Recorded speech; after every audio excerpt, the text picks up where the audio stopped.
স্বাগতম সবাইকে। গুণগত রসায়নের একটা সিকিউ সমাধানের ক্লাসে সবাইকে স্বাগতম। দেখো, এটা দ্রাব্যতা গুণফলের যে কনসেপ্ট আছে, দ্রাব্যতা গুণফল, আয়নিক গুণফল, ওইখান থেকে আসা সিকিউ, এবং এটা খুবই খুবই গুরুত্বপূর্ণ তোমাদের এইচএসসি পরীক্ষার জন্য। প্রথম কোশ্চেনটা দেখো কি বলছে, হুন্ডের নিয়মটি ব্যাখ্যা করো। দ্বিতীয় কোশ্চেন, একটিমাত্র ইলেকট্রন থাকা সত্ত্বেও হাইড্রোজেনের পারমাণবিক বর্ণালীতে অনেকগুলো রেখা সৃষ্টি হয় কেন, ব্যাখ্যা করো। আর পরের দুইটা কোশ্চেন দ্রাব্যতার কনসেপ্ট থেকে দেওয়া। তো আমরা প্রথমে ক এবং খ নম্বরের অ্যান্সার দেখি। প্রথমে বলছে হুন্ডের নিয়মটি ব্যাখ্যা করো। দেখো, হুন্ডের প্রিন্সিপালটা কি বলছে, একটি একই শক্তি সম্পন্ন বিভিন্ন অরবিটালে ইলেকট্রনগুলো এমনভাবে অবস্থান করবে যেন তারা সর্বাধিক সংখ্যায় অযুগ্ম বা বিজোড় অবস্থায় থাকতে পারে। এসব অযুগ্ম ইলেকট্রনের স্পিন একমুখী হবে। মানে সোজা কথায় বললে, প্রায় সমশক্তি সম্পন্ন অরবিটাল সময় ইলেকট্রনগুলো এমনভাবে অবস্থান করে যেন এরা সর্বাধিক সংখ্যায় অযুগ্ম হয় এবং অযুগ্ম ইলেকট্রনগুলোর স্পিন একমুখী হবে। এখন সমশক্তি সম্পন্ন অরবিটাল কারা? মনে করো টুপি। টুপি এর তিনটা অরবিটাল আছে, পিএক্স, পি এর তিনটা orbital actually, PX, PY, PZ. এরা সবাই সমশক্তি সম্পন্ন, নিচে হবে, এরা সবাই সমশক্তি সম্পন্ন অরবিটাল। তো এইখানে মনে করো টুপি থ্রি, তোমার কাছে পি অরবিটালে তিনটা এরকম ইলেকট্রন আছে, তাহলে এই তিনটা প্রথমে সিঙ্গেল সিঙ্গেলে প্রবেশ করবে। একটা পিএক্সে যাবে, একটা পিওয়ে যাবে, একটা পিজেডে যাবে, এবং এদের ঘূর্ণন একমুখী হবে। এটাই ছিল হুন্ডের নীতি, যে একই শক্তি সম্পন্ন বিভিন্ন অরবিটালে ইলেকট্রনগুলো এমনভাবে অবস্থান করবে যেন এরা সর্বাধিক সংখ্যায় অযুগ্ম বা বিজোড় অবস্থায় থাকতে পারে। এসব অযুগ্ম ইলেকট্রনের স্পিন একমুখী হবে। ওকে, সেকেন্ড কোশ্চেনটা দেখো। সেকেন্ড কোশ্চেনে বলছে হাইড্রোজেন পরমাণুতে একটিমাত্র ইলেকট্রন থাকা সত্ত্বেও তার পারমাণবিক বর্ণালীতে বহু রেখা সৃষ্টি হয়। ওয়াই, কেন সৃষ্টি হয়? দেখো, ব্যাখ্যা।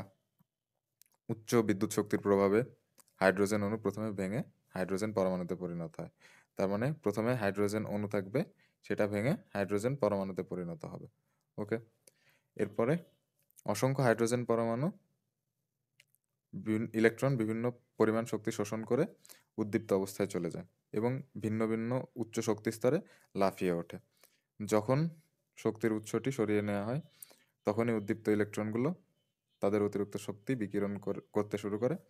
ফলে ইলেকট্রনগুলো ধীরে ধীরে নিম্ন শক্তি স্তরে ফিরে আসে।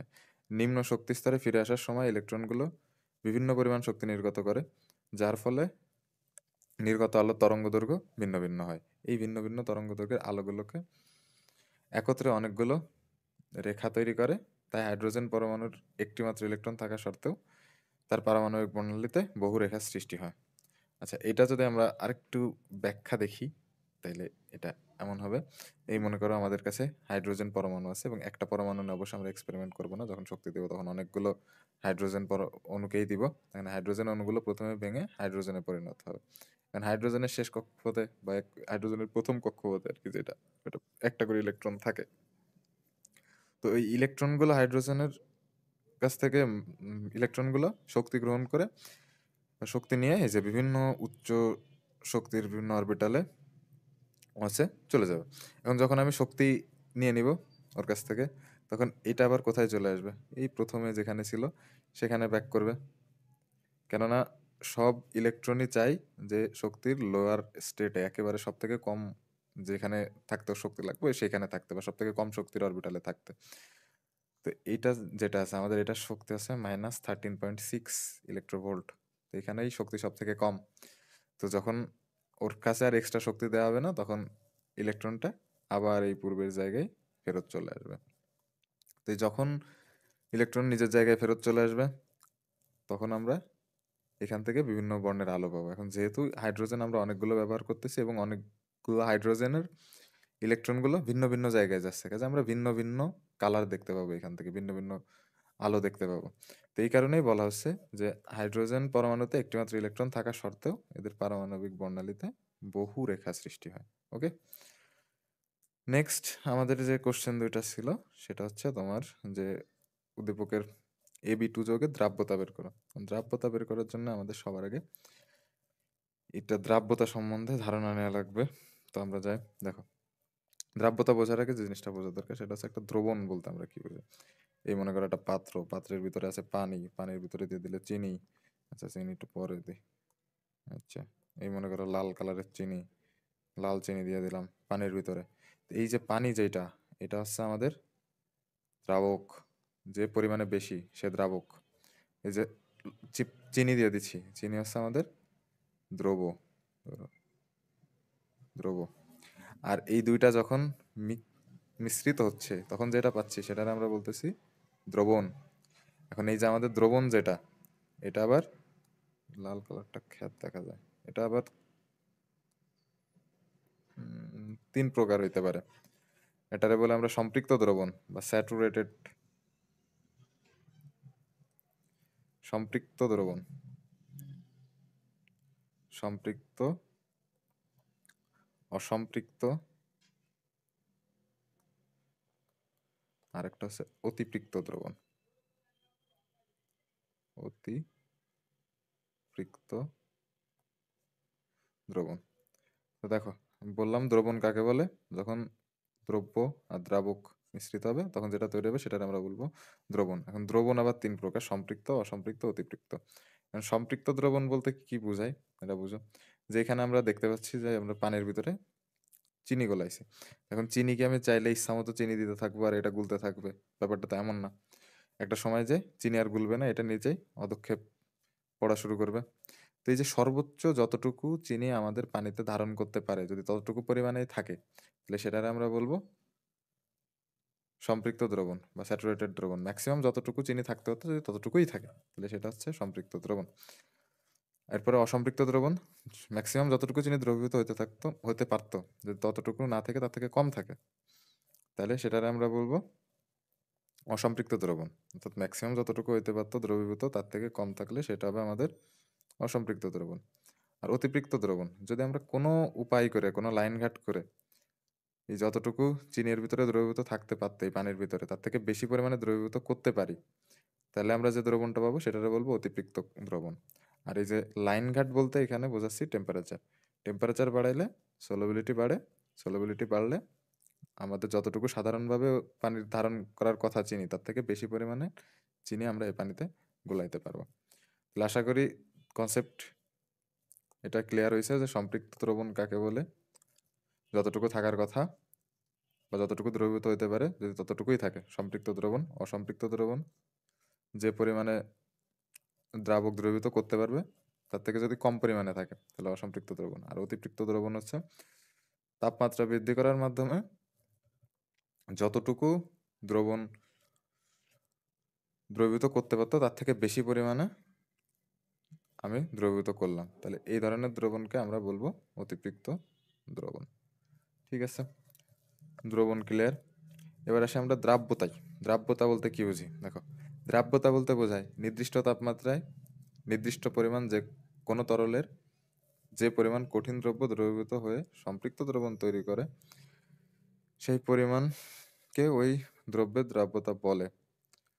তো তুমি একটা দ্রবণকে সম্পৃক্ত দ্রবণে পরিণত করবা, সেটা মানে 1 লিটার দ্রবণ মনে করো, তো তোমার কাছে 1 লিটার দ্রাবক আছে, তুমি এই দ্রাবকটারে একটা সম্পৃক্ত দ্রবণে পরিণত করবা। তো তার জন্য যতটুকু, যত গ্রাম অথবা যত মোল, যত গ্রাম অথবা যত মোল দ্রব্য তোমার এখানে দেওয়া লাগবে, সেটারে আমরা বলবো দ্রাব্যতা।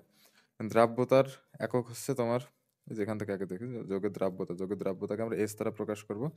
এস হচ্ছে দ্রব্যের ভর গ্রাম এককে বা হচ্ছে লিটার এককে সম্পৃক্ত দ্রবণের যে আয়তনটা আছে, অর্থাৎ এটার যদি আমি লিখি এটা আছে গ্রামে থাকবে, এটা থাকবে লিটারে, অর্থাৎ দ্রাব্যতার একক হবে গ্রাম পার লিটার এই ক্ষেত্রে। অথবা কত মোল দ্রব্য আমি দিচ্ছি, মোল, আর আয়তন তো লিটারে, তাহলে এটা মোল পার লিটার। দ্রাব্যতার দুইটা একক, একটা হচ্ছে গ্রাম পার লিটার, একটা মোল পার লিটার, আরও হইতে পারে। মানে মূল কথা হচ্ছে যে 1 লিটার দ্রবণের ভিতরে আমাদের কত গ্রাম অথবা কত মোল দ্রব্য দ্রবীভূত আছে, সেটাকে আমরা বলবো হচ্ছে ওর দ্রাব্যতা। দ্রাব্যতা আর ঘনমাত্রা দুইটা একই জিনিস, কিন্তু আমরা দ্রাব্যতা বলতেছি যেগুলো, এটা অ্যাকচুয়ালি স্বল্প দ্রব্য লবণের ক্ষেত্রে আমরা ঘনমাত্রাটাকেই দ্রাব্যতা বলি, স্বল্প দ্রাব্য যে সকল আমাদের লবণ আছে এটার ক্ষেত্রে। আচ্ছা, এখন দ্রাব্যতা থেকে আমাদের যে কোশ্চেনটা আসছে সেটা হচ্ছে আয়নিক গুণফল এবং তোমার দ্রাব্যতা গুণফল এটা থেকে। তো এটা যদি আমরা দেখি, দেখো দ্রাব্যতা গুণফল বলতে আমরা কি বুঝি? দ্রাব্যতা গুণফল বলতে বোঝায় নির্দিষ্ট তাপমাত্রায় কোনো স্বল্প দ্রবণীয় আয়নিক যৌগ বা লবণের সম্পৃক্ত দ্রবণে উপস্থিত আয়নদ্বয়ের সর্বাধিক মোলার ঘনমাত্রার যথোপযুক্ত ঘাতসহ গুণফলকে বোঝায়। Okay, এটা সংজ্ঞা পড়ে খুবই কঠিন লাগতে পারে, কিন্তু অ্যাকচুয়ালি ব্যাপারটা অতটা কঠিন না। আচ্ছা, সবার আগের কথা হচ্ছে এখানে আমাদের যে শর্ত সেটা হচ্ছে স্বল্প দ্রবণীয় আয়নিক যৌগ হওয়া লাগবে, প্রথম কথা। এবং দ্বিতীয় কথা হচ্ছে যে দ্রাব্যতা গুণফল যেটা আছে এটা তোমার শুধুমাত্র সম্পৃক্ত দ্রবণের ক্ষেত্রেই কার্যকরী। তো এখন স্বল্প দ্রবণীয় যে কোনগুলো সেগুলো আমরা বুঝবো কিভাবে? স্বল্প দ্রবণীয় কোনগুলো এটা না বুঝলে আমরা কোনগুলো বেশি দ্রবণীয় সেটা জানি। যেমন ধরো আমাদের যে নাইট্রেট নাইট্রেটের যে কম্পাউন্ডগুলো হয় এগুলো অনেক বেশি সলুবল হয়, হাইলি সলুবল হয়। এবং sodium, potassium, ammonium, rubidium, caesium, এদের যে কম্পাউন্ডগুলো হয়, এই ধনাত্মক আয়নের যে কম্পাউন্ডগুলো হয়, এরাও তোমার অনেক বেশি হাইলি সলুবল হয়। এবারে স্বল্পদ্রব্য লবণের ভিতরে আমরা এজিসিএল কে ফেলাইতে পারি, এজিসিএল কে ফেলাইতে পারি। তারপরে তোমার জিঙ্ক সালফেটকে ফেলাইতে পারি, অ্যালুমিনিয়াম সালফেটকে ফেলাইতে পারি। এগুলো সবই আমাদের স্বল্পদ্রব্য লবণ। এই স্বল্পদ্রব্য লবণের যেটা আছে এদের ঘনমাত্রার যথোপযুক্ত ঘাতসহ যে গুণফলটা পাবো সেটারে আমরা বলবো দ্রাব্যতা গুণফল। আর আয়নিক গুণফলের ক্ষেত্রে দেখো এখানেও স্বল্প দ্রবণীয় আয়নিক যৌগ হওয়া লাগবে। তারপরে এইটা তোমার সকল ধরনের এর জন্য সকল ঘনমাত্রার, এটা সকল ঘনমাত্রার ক্ষেত্রেই কার্যকরী। যে কোনো ঘনমাত্রার দ্রবণ এখানে সম্পৃক্ত হওয়া লাগবে এমন কোনো কথা নেই, এটা যে কোনো ঘনমাত্রার দ্রবণের ক্ষেত্রে আমরা আয়নিক গুণফল বের করতে পারবো। এবং আয়নিক গুণফল হচ্ছে আয়ন দুইটার ঘনমাত্রার জাস্ট গুণফল, ঘাতসহ গুণফল। সর্বাধিক ঘনমাত্রা হওয়ার দরকার নেই, জাস্ট যে আয়নগুলো আছে তাদের মোলার ঘনমাত্রার উপযুক্ত ঘাতসহ গুণফলকে আমরা বোঝাবো। এখন সংখ্যাগতভাবে যদি আমরা জিনিসটা করতে চাই কিছু এক্সাম্পলের মাধ্যমে, তাহলে ইজিলি বুঝতে পারবা যে যে কোনো কিছু যদি আমাদের বলে আয়নিক গুণফল এবং দ্রাব্যতা গুণফল বের করো, তাহলে কি করবা না করবা এটা। আর এটা বোঝার আগে সবার আগে বুঝতে হবে যে কোনো একটা লবণকে ভাঙা বা যে কোনো এই যে স্বল্পদ্রব্য যেটাই দেওয়া আছে এটাকে যদি ভাঙতে না পারি তাহলে আমরা কখনোই কেএসপি কেআইপি বের করতে পারবো না। সাপোজ আমার কাছে এজিসিএল আছে, তো এজিসিএল যেটা আছে এটাকে তো ভাঙা সহজ। যদি এটাকে ভাঙি তাহলে আমরা কি পাবো? AG positive plus CL negative. আবার জিঙ্ক সালফেট যেটা আছে এটাকে যদি ভাঙি তাহলে এখান থেকেও আমরা পাবো Zn2 positive plus SO4 negative. আর কারোর যদি এভাবে করে ভাঙতে খুব বেশি সমস্যা হয় তাহলে সেক্ষেত্রে আমাদের একটা শর্টকাট আছে, সেটা হচ্ছে এইটা AX BY। এটা যদি সেই স্বল্পদ্রাব্য লবণ হয় তাহলে এটাকে আমরা ভাঙলে পাবো XaY positive plus YbX negative. ঠিক আছে? এখন এই এ আর বি এইখানে কি কি বসতে পারে? হয় কোনো পরমাণু হবে, হয় কোনো পরমাণু হবে, নাইলে হবে একটা যৌগমূলক, যৌগমূলক। তাহলে এইটা থেকে আমরা ইজিলি যে কোনো কিছুকে ভাঙতে পারবো। যেমন ধরো আমরা যদি এখানে এবার একটু কঠিন মতো যেটা আছে, ধরো অ্যালুমিনিয়াম সালফেটকে যদি আমরা ভাঙি, Al2SO4 3, এটাকে যদি আমরা ভাঙি তাহলে এখান থেকে আমরা কি পাবো? দেখো এক্স ওয়াই পজিটিভ, এটা হচ্ছে আমাদের এই অ্যালুমিনিয়ামটারে আমরা ধরলাম এ।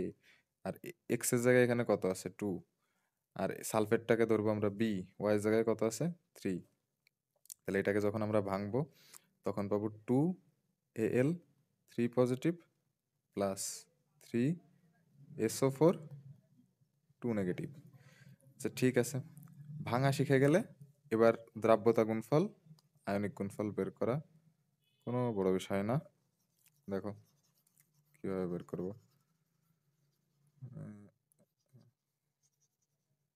আস্তে আস্তে আমার জীবন শেষ। আচ্ছা, ভাঙা শিখে গেছো তোমরা এখন। এইটা যদি মনে করো আমাদের এস ঘনমাত্রার থাকে, তাহলে এইটা, এই লবণ যেটা ভাঙছে, এই যে সিলভার পজিটিভ, এটাও এস ঘনমাত্রারই পাবো, এটাও এস ঘনমাত্রারই পাবো। কেএসপি যখন আমরা বের করব তখন আমরা কি বলছি যে আয়নদ্বয়ের ঘনমাত্রার যথোপযুক্ত ঘাতসহ গুণফল। এখানে ঘাত তো দুইটারই এক এক হবে, তো এটা জাস্ট আয়নদ্বয়ের ঘনমাত্রার গুণফল করলে আমরা পেয়ে যাবো, এটার কেএসপি হবে এস স্কোয়ার, এবং এটার ক্ষেত্রে কে আইপিও সেমই আসবে, এস ইন্টু এস বা এস স্কোয়ার। আমরা যদি আরেকটা দেখি, যেমন ধরো জিঙ্ক ক্লোরাইড ZnCl2, এটাকে যদি আমরা ভাঙি, পূর্ববর্তী জ্ঞান কাজে লাগানোর চেষ্টা করো, তাহলে দেখতে পাবা এখান থেকে তৈরি হবে Zn2 positive plus 2Cl negative. তো এই ক্ষেত্রে এটাকে ভাঙলে এটা যদি এস ঘনমাত্রা থাকে তাহলে এটার এস এর তৈরি হবে, এটা 2 মোল তৈরি হয়েছে, তো এটা 2s পরিমাণ তৈরি হবে, বা এটার ঘনমাত্রা 2s হবে। তো এইবার যদি আমি কেএসপি বের করি, তাহলে কেএসপি সমান সমান হবে এস ইন্টু 2s এবং তার স্কোয়ার।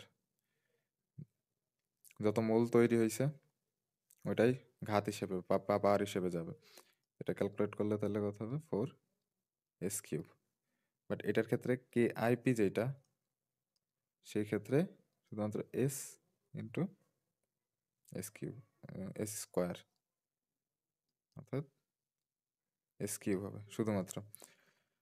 এখানে তোমার সর্বাধিক যে মোলার ঘনমাত্রা আছে সেটা না নিয়ে আমরা শুধুমাত্র ডিরেক্ট যে ঘনমাত্রাগুলো আছে এদের যথোপযুক্ত ঘাতসহ গুণফলকে আমরা বোঝাবো। ঠিক আছে, কেএসপি কেআইপি বের করার এটাই আমাদের জেনারেল যে নিয়ম আছে সেটা।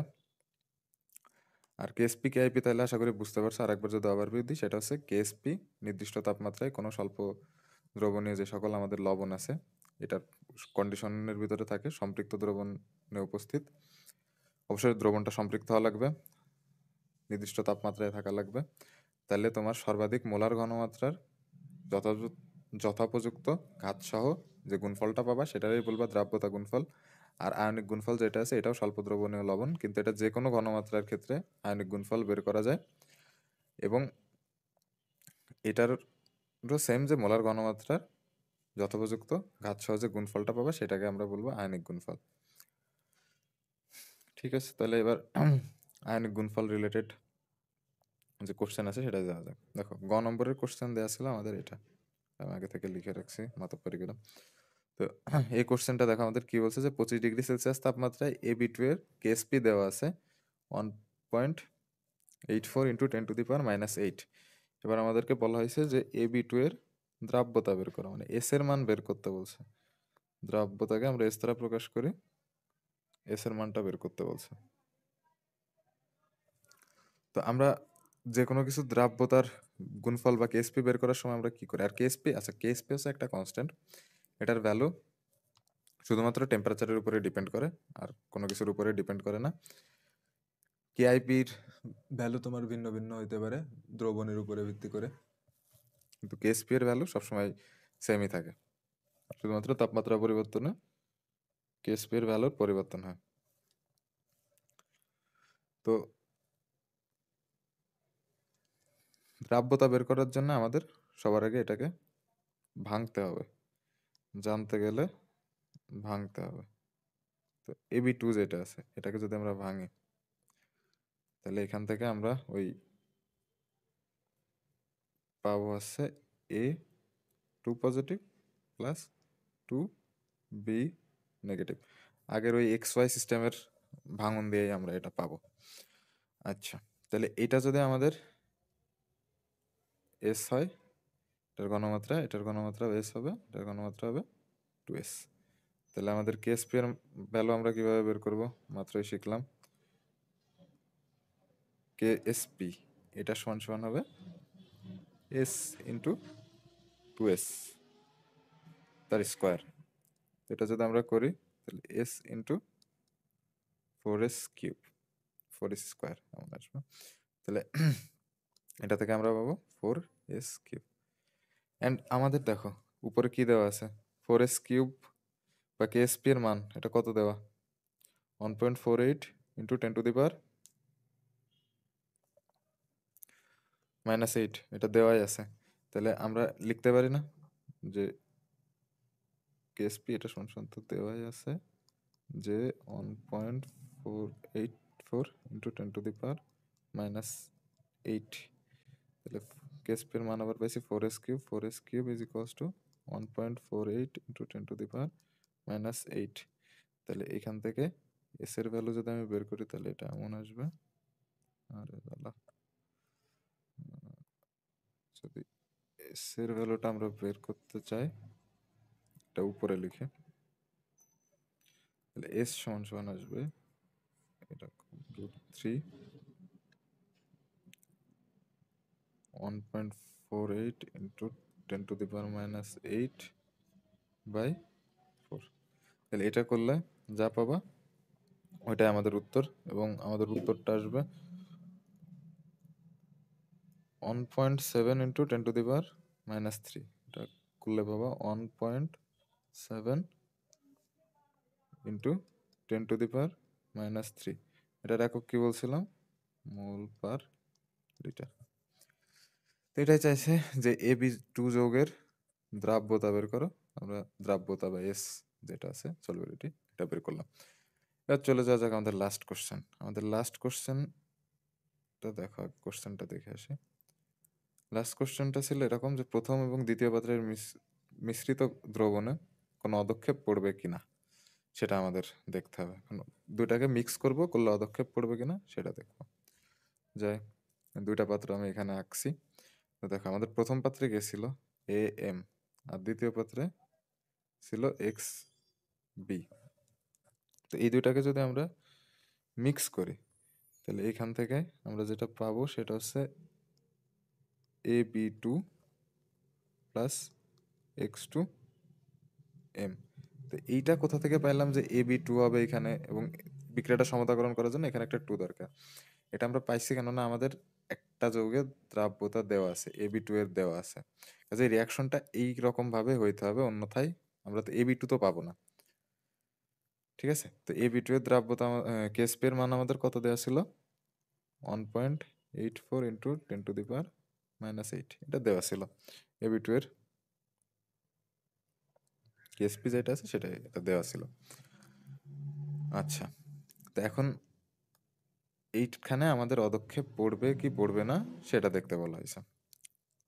অদক্ষেপ পড়বে কি পড়বে না সেটা জানার জন্য আমাদের দরকার, কেএসপি তো দেওয়াই আছে, আমাদের লাগবে কেআইপি। কেআইপি বের করলে আমরা বুঝতে পারবো, এটা কিভাবে বুঝতে পারবো সেটাও দেখানো হবে। কেআইপি বের করলে আমরা বুঝতে পারবো যে অদক্ষেপ আমাদের আসবে কি আসবে না। তো কেআইপি বের করার জন্য আমাদের AB2 কে আবার একটু ভাঙা লাগবে। ভাঙলাম AB2 কে, যদি ভাঙি তাহলে আমরা এখানে পাবো A2 positive plus 2B negative. এখন এটার ঘনমাত্রা যদি S হয়, এটার হবে S, এটার হবে 2S। কিন্তু এখানে তো S এর মান কত বা ঘনমাত্রা কত সেটা আমরা জানি না, তো এটা আমাদের বের করে নিতে হবে। আচ্ছা, আমাদের AB2 এবার যে যৌগটা আছে এটা যদি আমরা আয়নিক গুণফল বের করতে চাই তাহলে আমাদের এই S এর মানটা, এই যে ঘনমাত্রাটা কত, অর্থাৎ ঘনমাত্রাকে আমরা থার্ড ব্র্যাকেটের ভিতরে প্রকাশ করতে পারি। তো এই যে A2 পজিটিভের ঘনমাত্রা কত এবং B নেগেটিভের ঘনমাত্রা কত সেটা আমাদের বের করা লাগবে। মানে মিশ্রণের পরে এদের ঘনমাত্রা কত হয়েছে সেটা আমাদের বের করা লাগবে। তো আমরা প্রথমে মনে করো এই A পজিটিভ যে এটা পাবো, আয়নটা পাবো, সেটা আসবে মূলত কোথা থেকে, এই প্রথম পাত্র থেকে, এই প্রথম পাত্র থেকে। আর দ্বিতীয় পাত্র থেকে আমরা বি নেগেটিভ পাবো। তাহলে এবার আমরা এই দুটার ঘনমাত্রা বের করব। দেখো, ঘনমাত্রা বের করার ক্ষেত্রে A2 পজিটিভ এটার ঘনমাত্রা যখন আমরা বের করব তখন আমাদের V1 এর মান কত, এই যে প্রথমে যে পাত্রে ছিল এই পাত্রটার আয়তন কত, 60 ml। এবার পরবর্তীতে আমরা কি করছি, দুটার একসাথে মিক্সার করছি, তাহলে আয়তন বেড়ে গেছে। আয়তন কত হবে, 60 প্লাস ওই আরেকটা পাত্রের আয়তন 40 সমান সমান 100 ml। এখন কথা হচ্ছে যে আগের যে পাত্রটা ছিল, ওই পাত্রে ছিল, ওই পাত্রেতে ওর ঘনমাত্রা কত ছিল, 0.4 m। এবং পরবর্তীতে যখন আয়তন বাড়ছে তাহলে ঘনমাত্রা চেঞ্জ হবে, চেঞ্জ হবে বলতে কমছে অ্যাকচুয়ালি। তা আয়তন এর ঘনমাত্রা কমবে। তো এইটা কত সেটা আমরা বের করব। তাহলে আমরা সূত্র কি জানতাম, V1 S1 is equals to V2 S2। এটা একেবারে সারা জীবনই কাজে লাগবে, যে V1 S1 is equals to V2 S2। তাহলে এখান থেকে আমরা যদি S2 সমান সমান তাহলে কি লিখতে পারবো, V1 S1 বাই V2। ভ্যালুগুলো বসায় দাও এখানে। S2 সমান সমান তাহলে আসবে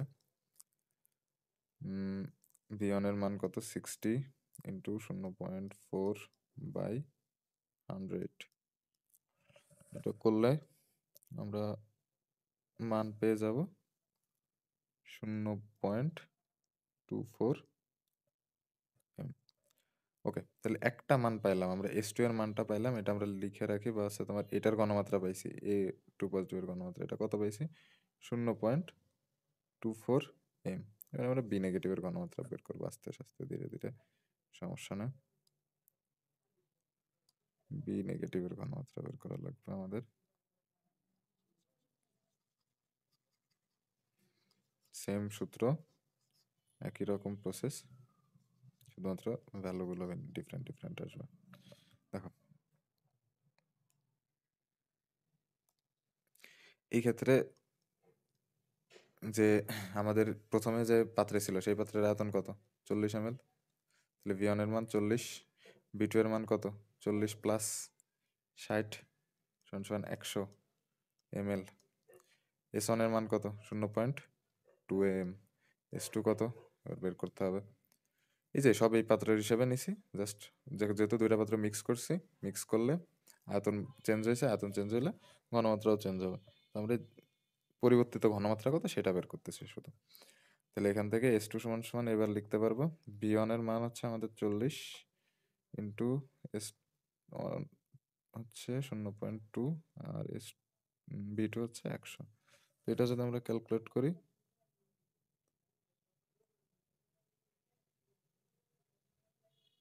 এটা আমরা ক্যালকুলেট করলে পাবো 0.08 0.08 এম। তাহলে এটার ঘনমাত্রা আমরা কত পাইছি, 0.08 এম। তাহলে দুইটার আমরা ঘনমাত্রা পেয়ে গেলাম। এবার আমরা খুব ইজিলি কেএসপি এর মান বের করতে পারবো, এখান কেআইপি এর মান বের করতে পারবো এখান থেকে। যাও কেআইপি এর মান বের করতে,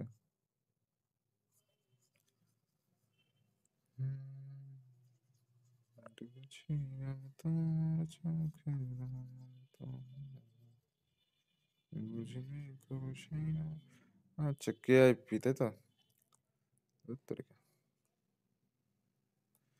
KIP ionic product is equals to concentration of A2 positive into concentration of B negative তার স্কয়ার। কেননা যথোপযুক্ত ঘাতকে মানে যে এটা ছিল ঘনমাত্রা যেটা ছিল ওইটাকে আমার ঘাতে তুলে দিতে হবে, রূপান্তর করতে হবে। এখন আমাদের মানগুলো কত, এর কনসেন্ট্রেশন কত, 0.24, আর বি এর কনসেন্ট্রেশন কত, 0.08, তার আবার স্কয়ার আছে। তো এটা যদি আমরা ক্যালকুলেট করি তাহলে আমরা দেখতে পাবো এটার ভ্যালু আসছে 1.536 ইন্টু 10⁻³ এখন এই যে ভ্যালুটা আছে এটা বড় কার থেকে, কেএসপি এর থেকে বড়। কেন কেএসপি এর ভ্যালু কত ছিল আমাদের, 1.84 ইন্টু 10⁻⁸। যে এই মাইনাসের দিক থেকে মেলা আগায় আছে, মানে এটা অনেক ছোট মান অ্যাকচুয়ালি। তো এই কারণে এটা ছোট, এটা বড়। এখন ছোট বড় হইলো তাহলে আমাদের কি ডিসিশনে যাওয়া যায়, এই যে ডিসিশন। দেখো সম্পৃক্ত দ্রবণের ক্ষেত্রে আয়নিক গুণফল আর দ্রাবতা গুণফল কেএসপি কেআইপি সমান হয়। আর অতিপৃক্ত দ্রবণ বা অদক্ষেপ ঘটবে কি ঘটবে না, এটা এই অদক্ষেপ কোন ক্ষেত্রে ঘটে, যখন কেআইপি বড় হয় আর কেএসপি ছোট হয়। আর অসম্পৃক্ত দ্রবণের ক্ষেত্রে কেআইপি ছোট হয়, কেএসপি বড় হয়। তো এখানে আমাদের কি হয়েছে, কেআইপি এটা গ্রেটার দেন কেএসপি, অর্থাৎ এই যে দ্রবণটা আছে এটা হবে একটা অতিপৃক্ত দ্রবণ, অর্থাৎ এখানে অদক্ষেপ ঘটবে, তাহলে অদক্ষেপ পড়বে, এটা পড়বে। ঠিক আছে, তো এই যে টাইপের ম্যাথটা দেখাইলাম এটা খুবই খুবই ইম্পর্টেন্ট তোমাদের এইচএসসি অ্যাডমিশন, মানে তুমি যাই করো না কেন এটা খুবই গুরুত্বপূর্ণ। আশা করি বুঝতে পারছো। ধন্যবাদ সবাইকে। দেখা হবে অন্য কোনো ক্লাসে।